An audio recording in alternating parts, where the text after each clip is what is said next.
Taste the Daily. நிர்வாக திறனற்ற ஸ்டாலின் அரசு முன்னறிவிப்பின்றி சாத்தனூர் அணையில் இருந்து தென்பெண்ணை ஆற்றில் தண்ணீர் திறந்து விட்டதால் பொதுமக்கள் பாதிப்புக்குள்ளானதாக எதிர்க்கட்சித் தலைவர் எடப்பாடி கே பழனிசாமி குற்றம் சாட்டியுள்ளார். சேலம் கந்தம்பட்டி பகுதியில் திருமணி முத்தாற்றில் வெள்ளப்பெருக்கு ஏற்பட்டு சேலம் கோவை தேசிய நெடுஞ்சாலையை மூழ்கடித்ததால் போக்குவரத்து துண்டிக்கப்பட்டது.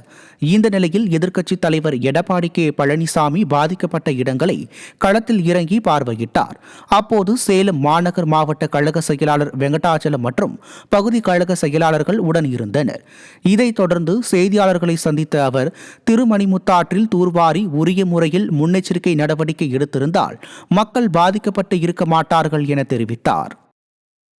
20 இடத்துல மண் சரிவு ஏற்பட்டிருக்குது. அதை உடனடியாக இந்த அரசு போர்க்கால அடிப்படையில் சரி செய்ய வேணும். ஏன்னா அந்த 20 ஏற்காடு மலைக்கு செல்கின்ற அந்த சாலையில் 20 இடத்தில் மண் சரிவு ஏற்பட்ட காரணத்தால் போக்குவரத்து தடை ஏற்பட்டுவிட்டது. மாவட்ட நிர்வாகம் நெடுஞ்சாலைத்துறையும் வேகமாக துரிதமாக இந்த மண்ணை அகற்றி மக்களுக்கு தேவையான போக்குவரத்து செய்து கொடுக்கப்பட வேண்டும். அதோட 22 கிராமங்களுக்கு செல்லுகின்ற தரைப்பாலம் பாதி உடைந்து நீரில் மூழ்கியிருக்குது. அதனால் 22 கிராமங்கள் செல்ல முடியாத ஒரு சூழ்நிலை இருக்குது ஏற்காட்டில். அதோட ஏற்காட்டிலிருந்து 15 கிலோமீட்டர் தொலைவில் உள்ள புளியங்கடை என்ற கிராமத்திற்கு செல்லுகின்ற இணைப்பு பாலம் பாதி உடைஞ்சி தண்ணீர் மூழ்கி இருக்குது. அதையும் சரி செய்ய வேணும். அப்போ தான் அந்த கிராமத்துக்கு மக்கள் போக முடியும். அதே மலைப்பிரதேசத்தில் இருக்கின்ற மக்கள் அத்தனையும் பாதிக்கப்பட்டிருக்கிறாங்க. 20 கிராம மக்களுக்கு இந்த கனமழையால் மின்தடை ஏற்பட்டிருக்கிறது. அதையும் சரி செய்ய வேண்டும். இது முறையாக திருமணிமுத்தாறு அதை முழுமையாக தூர்வாரப்பட்டிருந்தால் உபரி தண்ணீர்கள் வேகமாக திருமணிமுத்தாறின் வழியாக தடையில்லாமல் சென்றிருக்கும். ஆனால் திராவிட முன்னேற்ற கழக அரசு மாநகராட்சி முழுமையாக பணி செய்யாத காரணத்தினால திருமணிமுத்தாருடைய அங்கு இருக்கின்ற அந்த ஆறில் இருக்கின்ற தூர் வாராத காரணத்தினால் ஆங்காங்கே அடைப்பு ஏற்பட்டு வெள்ளை நீர் நகரத்தில் இருக்கின்ற வெள்ளை நீர் ஏற்காட்டிலிருந்து வருகின்ற நீர் எல்லாம் ஒன்றாக இணைந்து இன்றைக்கு குடியிருப்பு பகுதியில் தண்ணீர் பூந்திருக்கின்றது, சூழ்ந்திருக்கின்றது. இதுதான் நிலைமை. இந்த அரசு வேண்டுமென்றே திட்டமிட்டு ஒரு தவறான செய்தியை மக்களுக்கு பரப்பிட்டுருக்காங்க.